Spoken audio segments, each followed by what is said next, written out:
पत्रकार आरफा खानम से खास बातचीत, सर सैयद अहमद खान से लेकर मौजूदा हालात तक।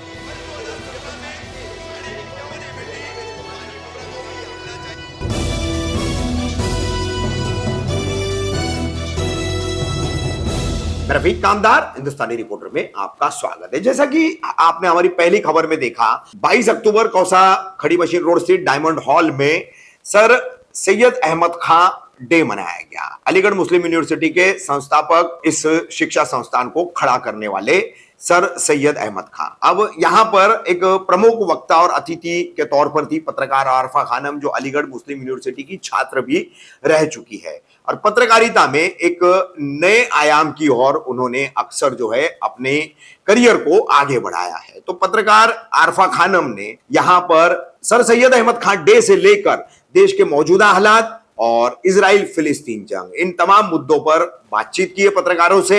देखिए उनकी ये विशेष बातचीत। आज डायमंड हॉल में सर सैयद डे सेलिब्रेशन का आयोजन रखा गया था, आपको भी यहाँ बुलाया गया, इसको लेकर क्या कहना चाहोगे आप? मैं कहना चाहती हूँ, मुझे लगता है कि ये एक ऐसा कार्यक्रम है जो कि शिक्षा की और इसके अलावा जो जानकारी है उसकी रोशनी फैलाता है। और आपको पता होना चाहिए कि सर सैयद डे जो कि अलीगढ़ मुस्लिम यूनिवर्सिटी के संस्थापक हैं, उनकी सालगिरह के मौके पर पूरी दुनिया में मनाया जाता है। तो शायद ही कोई ऐसा शहर है पूरी दुनिया में, जैसे भारत की बात नहीं कर रही हूँ, दुनिया के अलग अलग शहरों में होते हैं सर सैयद डे के मौके पर, जहाँ की अलीगढ़ के पढ़े हुए लोग हैं और वो ऑर्गेनाइज करते हैं इस ओकेजन को, ये बताने के लिए किसी भी समुदाय के लिए शिक्षा कितनी महत्वपूर्ण है। मैडम, जिस तरीके से देश भर में हालात चल रहे हैं, आपको भी बताया, आप एक जर्नलिस्ट भी हो, मुस्लिम को ही टारगेट बनाया जा रहा है, तो उसको लेकर आपका क्या कहना है? मुस्लिम टारगेट है, लेकिन मुझे लगता है हर वो आदमी टारगेट है जो गरीब है, जो आश्रय का समुदाय है, और इसके अलावा जो मौजूदा सरकार है और उसकी विचारधारा है उसका विरोध करना है, उसको टारगेट बनाया गया है, जिसमें मुस्लिम समुदाय भी एक है। जिस तरीके से इजराइल और फिलिस्तीन में वॉर चल रहा है, उसी को देखते हुए क्या मौजूदा सरकार भी इजराइल के सपोर्ट में है या अभी अपोजिशन में? देखिए, सरकार की जो आधिकारिक पोजीशन है उसके मुताबिक वो ये नहीं कह रहे हैं कि हम इजराइल के समर्थन में, लेकिन जो आरएसएस और बीजेपी का पूरा तंत्र है वो इस मौके का इस्तेमाल कर रहा है भारत में मुसलमानों के खिलाफ नफरत फैलाने के एक और मोर्चे के तौर पर। तो आधिकारिक रूप से तो भारत ये नहीं कह रहा है, भारत तो बाकायदा मदद भेज रहा है, रसद भेज रहा है फिलिस्तीन। प्रधानमंत्री का ट्वीट इजराइल के फेवर में आया था कि वो आतंकवाद के खिलाफ है, इजराइल के साथ है, तो उसके बाद ये भी ट्वीट आया कि बहुत दुख हुआ कि हमला किया गया अस्पताल में। तो इसका मतलब एक तरह से सरकारी स्तर पर तो संतुलन बनाने की कोशिश हो रही है, लेकिन जो जमीनी स्तर पर जो इनके कार्यकर्ता हैं वो इसको एक और ध्रुवीकरण के मौके के तौर पर इस्तेमाल कर रहे हैं। फिलहाल मौजूदा सूरत हाल में मुसलमानों को सर सैयद अहमद खान के नक्शे कदम पे चलने की कितनी जरूरत है?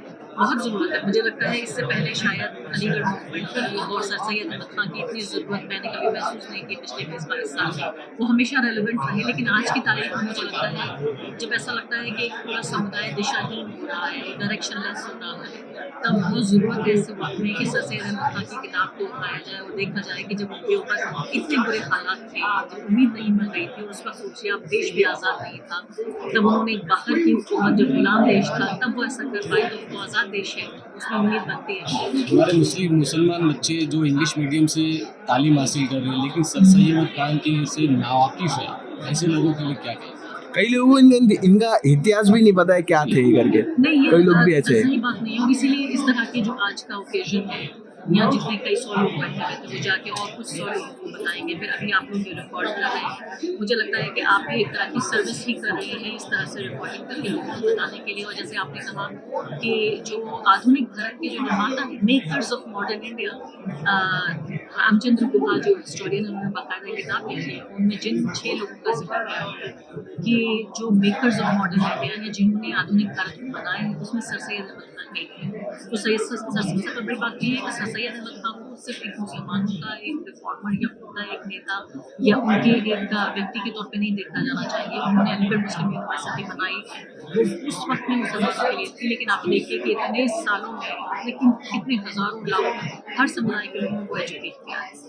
इंग्लिश मीडियम के तालीम हासिल करने में उर्दू को कितना नुकसान है? नहीं, मुझे नहीं लगता कि ये कोई कॉम्पिटिशन है।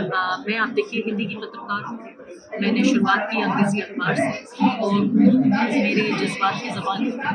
मैं और भी भाषाएँ सीखना चाहती हूँ, मुझे फ़ारसी बड़ी अच्छी लगती है, मुझे स्पेनिश भी पसंद है। तो मुझे नहीं लगता कि इसका कोई मुकाबला है किसी भाषा के कि या तो आप उर्दू पढ़ेंगे या आप अंग्रेज़ी पढ़ेंगे। मुझे लगता है सारी भाषाएँ पढ़नी चाहिए। आप महाराष्ट्र में हैं तो मराठी भी पढ़िए। तो जितना ज़्यादा भाषाएँ आप जानेंगे उतनी ज़्यादा मालदार हो जाएगा। नौजवान लड़के लड़कियों को सर सैयद खान को कितना जानने की जरूरत है? बहुत ज़्यादा। मैंने वही कहा कि डायरेक्शन के लिए, एजुकेशन के लिए और जब सत्ता का सबसे खूबसूरत चेहरा आपके सामने हो, तो उस सत्ता का मुकाबला आम नागरिक कैसे करे? आम नागरिक सर सैयद के तरीके से उसका मुकाबला करे और सर सैयद को आप इंटरनेट पर सर्च करके पढ़िए, सर सैयद की जो स्पीचेज़ हैं उनको देखिए, उनकी किताबें पढ़िए। सर सैयद के बारे में बहुत कुछ लिखा जा चुका है। मैंने भी कई आर्टिकल लिखे हैं। जो आप औरतों की तालीम को लेके मैंने लिखा है, इंडियन एक्सप्रेस में आर्टिकल आया कुछ साल पहले। तो मुझे लगता है कि हर तरह से सर सैयद को देखने, समझने, पढ़ने, जानने की और आत्मसात करने की ज़रूरत है। ठीक।